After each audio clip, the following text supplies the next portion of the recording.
31 படிங்க. அவர்கள் இருவரும் அவ்விடத்தில் ஆணையிட்டுக் கொண்டபடியால் அந்த இடம் பெயர்சபா எனப்பட்டது. அந்த இடம் பெயர்சபா எனப்பட்டது. அவர்கள் இருவரும் அவ்விடத்தில் ஆணையிட்டு கொண்டபடியினால், இந்த ராஜாவும் ஆபிரகாம் என்ன செய்யறாங்க? ஆணையிட்டு கொண்டாங்க. ஆணையிட்டு கொண்டபடியினாலே அந்த இடத்திற்கு பெயர் சபா. பெயர் சபா என்றால் ஆணையிடுதல். ஒருத்தரோட ஒருத்தர் அண்டர்ஸ்டாண்டிங்கோட, நானும் நீ ஃப்ரெண்டா இருக்கலாம், நானும் உனக்கு தீங்கு செய்ய மாட்டேன், நீ எனக்கு தீங்கு செய்ய வேண்டாம், நம்ம ஃப்ரெண்ட்ஷிப்பா இருக்கலாம் சொல்லிட்டு ஆணையிட்டு கொடுதல். அதுக்கு பேர் தான் பெயர் சபா. இதை இன்னொரு கன்ஃபார்ம் பண்ற பாருங்க. 26ஆம் அதிகாரம் ஆதியாகமத்தில் 26ல 31, 32, 33 3 வசனங்களை படிங்க. அதிகாலையில் எழுந்து ஒருவருக்கொருவர் ஆணையிட்டுக் கொண்டார்கள். ஒருவருக்கொருவர் ஈசாக்கும் அந்த தேசத்து ஜனங்களும் ஆணையிட்டுக் கொண்டார்கள். பின்பு ஈசாக்கு அவர்களை அனுப்பிவிட்டான். அந்த தேசத்து ஜனங்களை அனுப்பிவிட்டான். அவர்கள் அவனிடத்திலிருந்து சமாதானத்தோட போய்விட்டார்கள். அந்நாளில் தானே ஈசாக்கின் வேலைக்காரர் வந்து தாங்கள் துறவு வெட்டின செய்தியை அவனுக்கு அறிவித்து தண்ணீர் கண்டோம் என்றார்கள். அதற்கு சேபா என்று பெயரிட்டான். ஆகையால் அந்த ஊரின் பேர் இந்நாள் வரைக்கும் பெயர் சபா எனப்படுகிறது. இங்க ஏதாவது கன்ஃபார்ம்டா அந்த ஊருக்கு பேர் வருது, பெயர் சபா என்று. ஈசாக்கின் நாட்களிலே அந்த இடத்துக்கு பெயர் சபா என்று பெயர் வருகிறது. இங்கே ஈசாக்குக்கும் அந்த ஊர் ஜனங்களுக்கும் வாக்குவாதம். அவன் எங்க போய் துறவை வெட்டினாலும் அங்கெல்லாம் வந்து தூற்று போடுவாங்க. அவனை துரத்தி அடிச்சாங்க. ஆபிரகாம் வெட்டின துறவுகளை இவன் திருப்பி தோண்டி எடுப்பான், அதை வந்து திருப்பி மூடுவாங்க. கடைசியில் ஒரு இடத்துல வந்து துறவை தோண்டி எடுப்பான், தண்ணீர் நல்லா வரும், அங்க வந்து வாக்காது வரல. அதுக்கு பிறகு அவங்க வந்து பயந்து போய் ஜனங்கள் வந்து கர்த்தர் உம்மோடு இருக்கிறார் என்று சொல்லி அவர்கிட்ட உடன்படிக்கை பண்ணுவாங்க. அவனோடு கூட வந்து சமாதானம் பேசுவாங்க. அந்த இடத்திற்கு பெயர் தான் பெயர் சபா. அந்த இடத்துல ஒரு கிணறை தோண்டினால் தண்ணீர் கிடைச்சது. அந்த இடத்துக்கு பேர் தான் ஆணையின் கிணறு. பெயர் சபான்னு கேட்டீங்கன்னா அர்த்தம் என்னன்னா ஆணையின் கிணறு என்று அர்த்தம். ஆணையிடுதல், ஒருவருக்கு ஒருவர் ஆணையிடுதல். அப்ப இந்த இடத்துல ஒருவருக்கொருவர் ஆணையிட்டதான அந்த இடம் பெயர் சபா. அது ஒரு ஆசீர்வாதமான இடம் தான். ஆனால் ஒருவருக்கொருவர் ஆணையிட்டதுனால எல்லாம் ஆசீர்வாதம் வராது. புரியுதா? ஒரு இடத்துல போய் நீங்க ஜெபிக்கிறதுனால ஆசீர்வாதம் வராது. ஒருத்தருக்கு ஒருத்தர் ஆணையிட்டாலும் ஆசீர்வாதம் வராது. நான் உனக்காக ஜெபிக்கிறேன், நீ எனக்காக ஜெபம் பண்ண, நம்மள சேர்ந்து ஜெபிப்போம், வந்துருமா? வராது. நம்ம எல்லாம் ஒருத்தருக்கு ஒருத்தர் ஆணையிட்டு ஆசீர்வாதம் வந்துருமா? வராது இல்லையா? ஆணையிட்டதுனாலே வராது. மூணாவது என்னது? கில்கால். கில்காலுக்கு என்ன செய்யாதீங்க, போகாதீங்கன்றார். ஏனென்றால் கில்கால் சிறையிருப்பாகவும் மாறுன்றார். கில்கால் என்பது எங்க இருக்கு? கில்கால் எங்க இருக்கு? பெத்தேல் சொல்லிட்டீங்க, பெயர் சபா சொல்லிட்டீங்க. கில்கால் எங்க இருக்கு?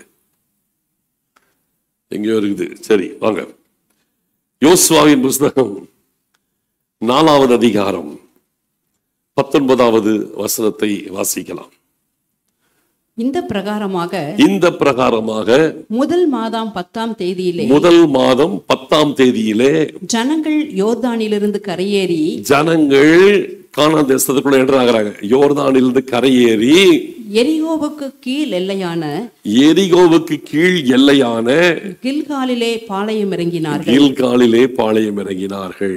எரிகோவுக்கு கீழான பகுதி யோர்தானை கடந்தால் கில்கால். கானான் தேசத்துல அவங்க உள்ள காலை வச்சு ஃபர்ஸ்ட் பிளேஸ் இருந்தது கில்கால். யோர்தானை கடந்து அவங்க கால் வச்ச முதல் இடமே கில்கால். கர்த்தர் வாக்குப்படின தேசத்திலே யோர்தானை கடந்து அவங்க கால் வச்ச இடம் கில்கால். இந்த இடம் ஆசீர்வாதமான கானான் பூமி. அங்க போய் நின்னா போய் இறங்கிட்டு ஆசீர்வாதம் வந்துருமா? இல்ல. கில்கால் கூட ஒரு நாள் என்ன செய்யும்? சிறையிருப்பாய் மாறும். அப்ப என்னதான் பண்றது? திருப்பி வாங்க, ஆமோஸ் 5ஆம் அதிகாரத்துக்கே வாங்க. ஒரே ஒரு வசனத்தை 6ஆம் வசனத்தை மட்டும் வாசித்து முடிச்சிடலாம். கர்த்தரை தேடுங்கள், திருப்பி சொல்றாரு, கர்த்தரை தேடுங்கள், அப்பொழுது பிழைப்பீர்கள். அப்பொழுது பிழைப்பீர்கள். இல்லாவிட்டால் பெத்தேலில் இருக்கிற ஒருவராலும் அவிக்கப்படாத அக்கினி யோசேப்பின் வீட்டில் பற்றி அதை பட்சிக்கும். ஆமா, பெத்தேலில் இருந்து பாத்தீங்கன்னா ஒருவராலும் அவிக்கப்படாத அக்கினி என்ன செய்யும்? யோசேப்பின் வீட்டில் பற்றி அதை பட்சிக்கும். திருப்பி சொல்லிட்டார் ஆண்டவர், கர்த்தரை தேடுங்கள். 5வது வசனத்தின் ஆரம்ப வார்த்தை என்னது? கர்த்தரை தேடுங்கள். பார்க்கும்போது திருப்பி சொல்றாரு, கர்த்தரை தேடுங்கள். 4வது வசனத்தின் கடைசி பகுதியில் ஆண்டவர் சொல்றாரு என்னவென்றால், என்னை தேடுங்கள் இல்லையா? என்னை தேடுங்கள். 4ஆம் வசனத்துல கடைசியில சொல்றாரு. 6ஆம் வசனத்துல கர்த்தரை தேடுங்கள், அப்பொழுது பிழைப்பீர்கள். அப்ப இந்த வருஷத்தின் இந்த முதல் ஆராதனையிலே நமக்கு கர்த்தர் கொடுக்கிற ஒரே வார்த்தை என்னது? கர்த்தரை மட்டுமே தேடுங்கள். பெத்தேல தேடாதீங்க, கில்கால தேடாதீங்க, பெயர்சபாவை தேடாதீங்க, எதையும் தேடாதீங்க. கர்த்தரை மட்டும் தேடுங்கள். வேற ஒன்னையும் தேடாதீங்க, எதையும் தேடாதீங்க. கர்த்தரை மட்டும் தேடுங்க. கர்த்தர்னா கர்த்தர் மட்டும் தேடுங்க, அவரை மட்டுமே தேடுங்க. அப்பொழுது அவரை சந்திக்கிறதுக்கு நீங்கள் ஆயத்தமாக இருப்பீர்கள். கர்த்தரை மட்டுமே தேடி இருந்தா அவர் எப்ப வந்தாலும் அவரை சந்திக்கலாம். ஆமென். இந்த வருஷத்தின் முதல் ஆராதனையில ஒரே போக்கஸ், நான் ஆண்டவரை மட்டுமே தேடிட்டே இருக்க போறேன். டெய்லி ஆண்டவரை மட்டுமே நான் தேட போறேன், வேற எதையும் நான் தேட போறது கிடையாது. ஆண்டவரை மட்டுமே தேடுவேன். பெத்தேல் கூட கிடையாது, கில்காலும் கிடையாது, பெயர்சபா கிடையாது, எதுவும் கிடையாது.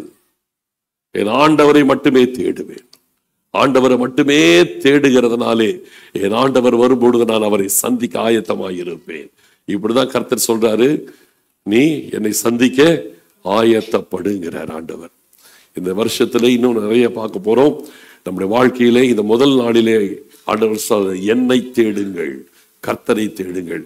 இந்த வார்த்தை நம்முடைய காதுல ஒழிச்சுக்கிட்டே இருக்கணும். என்னை தேடுங்கள், கர்த்தரை தேடுங்கள், என்னை தேடுங்கள், கர்த்தரை தேடுங்கள். இதுவே நம்முடைய 2 காதுல ஒழித்து கொண்டே இருக்க வேண்டும். இதையே சிந்திங்க, இதையே செய்யுங்க. அப்புறம் பாருங்க ஆண்டவர் எப்படிப்பட்டவர் என்பதை நீங்கள் லைவா உங்க லைஃப்ல பார்க்கலாம். ஜெபிக்கலாம். எல்லாரும் ஆண்டவரை நோக்கி பார்ப்போம்.